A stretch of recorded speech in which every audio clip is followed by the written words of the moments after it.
নমস্কার বন্ধুরা, পাঁচমিশালি রান্নাঘরে আপনাদের সকলকে স্বাগত। আজকে আমি বানিয়ে দেখাবো গাজর দিয়ে কেকের রেসিপি। খুব সহজেই এটা বানিয়ে নেওয়া যায়। ক্যারট কেক খেতেও খুব সুস্বাদু হয়। আর আজকে আমি এই কেকটা ডিম ছাড়া বানিয়ে দেখাবো, তাই নিরামিষের দিনেও এটা খাওয়া যেতে পারে। তো একদম নরম আর সফট হয়েছে কেকের রেসিপিটা। দেখে ভালো লাগলে অবশ্যই লাইক শেয়ার করবেন আর কমেন্ট করে জানাতে ভুলবেন না আপনাদের কেমন লাগলো। আর অবশ্যই চ্যানেলটিকে সাবস্ক্রাইব করে পাশে থাকা বেল আইকনটি ক্লিক করে নেবেন নতুন নতুন রান্নার আপডেট সবার আগে পাওয়ার জন্য। এখন বানিয়ে দেখাচ্ছি ক্যারট কেকের রেসিপি। আজকে বানিয়ে দেখাবো ক্যারট কেক বা গাজরের কেক। তার জন্য আমি এখানে নিয়ে নিয়েছি গাজর, একদম মিহি করে গ্রেট করে নিয়েছি। দুটো বড় গাজর নিয়েছি আর চিনি নিয়ে নিয়েছি এক বাটি, এটা ওজনে 100 গ্রাম আছে। ব্লেন্ডারে দিয়ে ব্লেন্ড করে নিয়েছি সুজি। একটা বাটির মাপে আমি এখানে এক বাটি ময়দা নিয়েছি আর সেই বাটিরই মাপে অর্ধেকটা সুজি নিয়েছি 1 গ্লাস দুধটা ঠান্ডা করে রাখা আছে, ফুটিয়ে ঠান্ডা করে নিয়েছি। 2 টেবিল চামচ রিফাইন অয়েল, মিল্ক পাউডার নিয়েছি 2 টেবিল চামচ, আর এখানে নিয়েছি ঘি 2 টেবিল চামচ, ভ্যানিলা এসেন্স নিয়েছি বেকিং পাউডার আর বেকিং সোডা। এখন প্রথমেই কড়াইতে দিয়ে দিতে হবে ঘি। গাজরটা গ্রেট করে নেওয়ার পর একটু কড়াইতে দিয়ে নেড়েচেড়ে নিতে হবে। কাঁচা গাজরটা দিয়ে আমি কেক বানাবো না, তাই গাজরটাকে একদম মিহি করে গ্রেট করে নিয়েছি। এখন ঘিয়ের সাথে একটু এভাবে দিয়ে নেড়েচেড়ে ভেজে নিতে হবে। ঘিয়ের সাথে একটু নেড়েচেড়ে নিয়েছি। এবার আমি এর মধ্যে দিয়ে দিচ্ছি 2 চামচ চিনি। নেড়েচেড়ে একটু মিশিয়ে নিতে হবে আর সাথে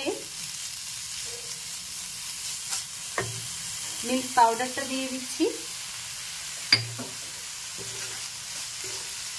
ভালো করে একটু নেড়েচেড়ে মিশিয়ে নিতে হবে।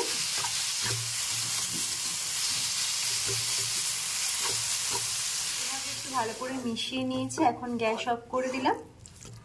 এখন কেকের ব্যাটারটা রেডি করে নেওয়ার জন্য একটা বাটির মধ্যে আমি ময়দাটা ঢেলে নিলাম,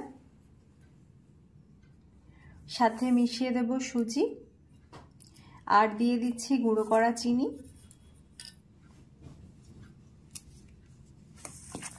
এখন একটু মিশিয়ে নিচ্ছি।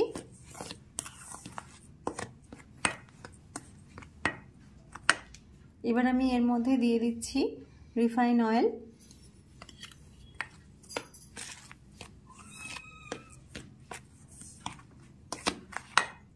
এবার এর মধ্যে দুধ ঢেলে ব্যাটারটা তৈরি করে নিতে হবে। কেক বানানোর জন্য আমি এখানে ডিম মেশাচ্ছি না।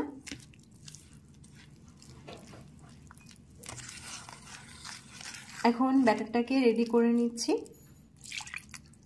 এখন ব্যাটারটা রেডি হয়ে গেছে। এবার আমি এর মধ্যে মিশিয়ে দেব গাজরটা, দিয়ে দেব ভ্যানিলা এসেন্স, বেকিং সোডা আর বেকিং পাউডার দিয়ে দেব। বেকিং পাউডার আমি নিয়েছি যতটা, তার থেকে আরও কম পরিমাণে বেকিং সোডা নিয়েছি। এখন একসাথে খুব ভালো করে মিশিয়ে নিতে হবে। কিছুটা দুধ রেখেছিলাম, সেটাও আস্তে আস্তে মিশিয়ে নিতে হবে। অল্প অল্প করে ঢেলে মিশিয়ে নিচ্ছি। এভাবে কিছুক্ষণ আমি নেড়েচেড়ে মিশিয়ে নেব। ব্যাটারটা রেডি করে নিয়েছি। এবার কেকের বাটি রেডি করার জন্য আমি এখানে দিয়ে দিচ্ছি তেল। বাটিটার মধ্যে ভালোভাবে তেলটা পুরোপুরি মাখিয়ে নিতে হবে পুরো বাটিটার মধ্যে। তাই একটা ব্রাশ দিয়ে এভাবে আমি ভালো করে বাটির চারপাশে তেল দিয়ে ব্রাশ করে নিচ্ছি। আমি এই বাটির মাপে একটা কাগজ কেটে নিয়েছি, খাতার পাতা দিয়ে আমি এটা করেছি। আপনারা চাইলে বাটার পেপার ইউজ করতে পারেন। আমি এই কাগজটা এর মধ্যে দিয়ে আবার একটু তেল ছড়িয়ে দেবো উপর থেকে, আর একটু ওপর থেকে গুঁড়ো ময়দা ছড়িয়ে দিতে হবে। তাতে কেকটা পুরোপুরি হয়ে গেলে নিচের দিকটা ধরে থাকবে না। তো এখন এই কাগজটার উপর দিক থেকে আমি দিয়ে দেবো গুঁড়ো ময়দাটা উপর থেকে ভালো করে ছড়িয়ে একটু ঝেড়ে নিতে হবে এক্সট্রা থেকে যাওয়া ময়দাটা, তাহলে বাটির থেকে বের করে নেওয়া যাবে। এইভাবে কেকের বাটি একদম রেডি হয়ে গেছে। এবার বাটির মধ্যে ব্যাটারটা ঢেলে নিতে হবে।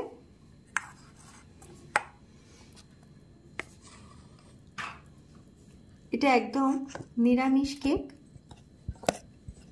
বাড়িতে এইভাবে কেক খুব সহজেই বানিয়ে নেওয়া যায়। আর গাজর এমনিতেই খুব হেলদি একটা জিনিস, খেতেও ভালো লাগবে।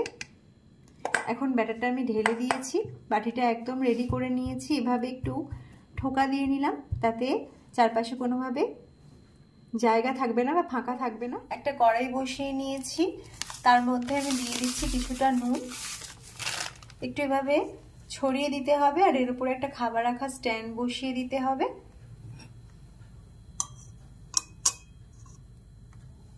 এখন কিছুক্ষণ এভাবে রাখছি। এটা গরম হতে শুরু করেছে, প্রায় গরম হয়ে গেছে। এবার আমি এর মধ্যে কেকের বাটিটা বসিয়ে একটা ঢাকনা দিয়ে ঢেকে দেব।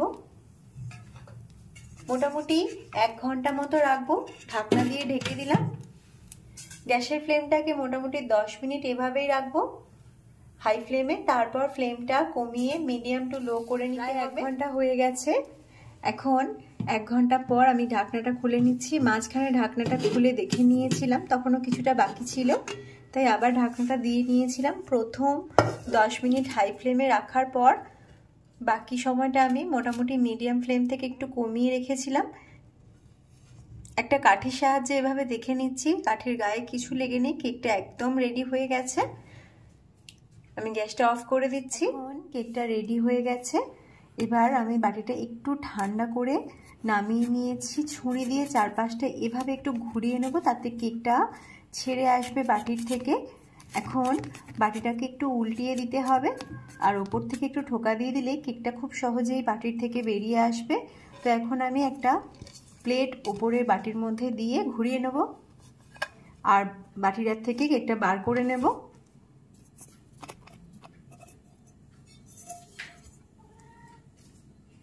একদম রেডি হয়ে গেছে ক্যারট কেক বা গাজরের কেক। খুবই সফট হয়েছে কেকটা, আপনারা এভাবে ট্রাই করতে পারেন।